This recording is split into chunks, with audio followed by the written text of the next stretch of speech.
এই ম্যারিনেট করা মাংস এর মধ্যে দিয়ে দিব। এই অবস্থায় চুলার আঁচটা হাই হিটেই থাকবে। ভাজা হয়ে গেছে, এখন দিয়ে দিব পেঁয়াজ কুচি। এখানে মাংস যতটুকু তার ডাবল পেঁয়াজ দেওয়া হয়েছে। আমি এটা ভেজে রান্না করব, ঢাকনা দেব না। স্বাদ মতো লবণ দিয়ে দিলাম আর সয়া সস দিয়ে ভালো করে আবার মিশিয়ে নেব। এখন দেবো চিনি, গোলমরিচের গুঁড়ো আর ওয়েস্টার্ন সস, আবার ভালো করে মিশিয়ে নেব। সেই ভেজে রাখা শুকনো মরিচটা এর মধ্যে ভেঙে দিয়ে দিব। এখন 2 চামচ কর্নফ্লাওয়ার আমি গুলিয়ে এর মধ্যে মিশিয়ে নেব। এতে করে মাখো মাখো হয়ে যাবে। এই পুরটা হয়ে গেল, তেলটা ছেড়ে দিয়েছে। এখন আমি নামিয়ে নেব। আমি 2টা ডিম ফেটিয়ে নিয়েছি। এর সাথে দিব লিকুইড দুধ, স্বাদ মতো লবণ আর গোলমরিচের গুঁড়ো দিয়ে ভালো করে মিশিয়ে নেব। আমি এখানে ময়দা দিয়ে একটা ঘন ব্যাটার করে নেব।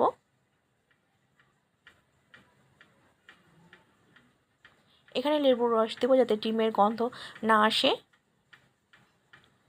আর দেবো সামান্য সয়াবিন তেল, এতে করে রুটিটা বানানোর সময় আর প্যানের মধ্যে লেগে থাকবে না, সহজে উঠে যাবে।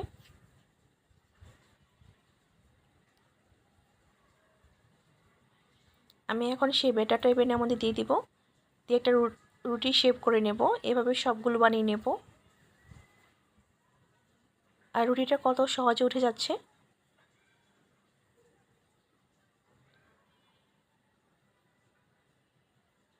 এখন সেই মাংসের পুরটা এর মধ্যে দিয়ে দিব।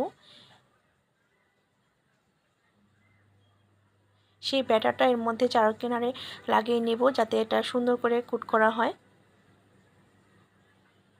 আর খুলে যাবে না। এতে করে একটা সুন্দর শেপ চলে আসবে।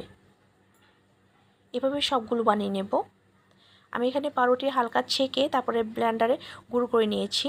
এখন সেই ব্যাটারের মধ্যে আমি গুঁড়িয়ে এই পাউরুটির সাথে কোট করে নেব। এভাবে সবগুলো করে নেব। এভাবে বানিয়ে ডিপ ফ্রিজে রেখে অনেক দিন পর্যন্ত খাওয়া যায়। আর ভাজার আধা ঘন্টা আগেই বের করে রাখলেই হয়। সবগুলো বানানো হয়ে গেছে। এখন আমি ডুবো তেলের মধ্যে এগুলো ভেজে নেব। এগুলো খেতে কিন্তু দারুণ হয়। ভাজা হয়ে গেছে, দেখতে কত সুন্দর লাগছে। এগুলো এখন আমি নামিয়ে নেব। আর বাকিগুলো আমি এভাবে ভেজে নেব।